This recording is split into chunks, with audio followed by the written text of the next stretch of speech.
Hey guys, welcome back to my YouTube channel. Today I'll be showing you how I did this wall shelf from scratch. This is the wood I'll be using. I'll cut a small part of it to use for my shelf. So here I'm making a drawing so that I can know where to make the straight cut. I'll be using a saw to cut through the wood.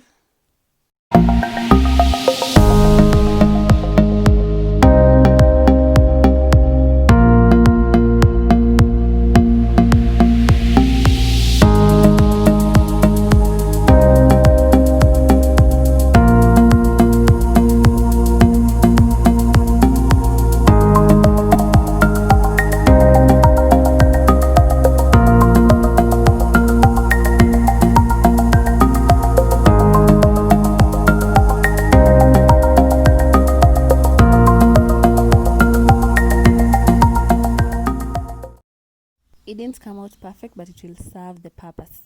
The next step is making holes on the wood. I'll be using an electric drill, but first I'll mark the location of the holes on the wood so that I just drill.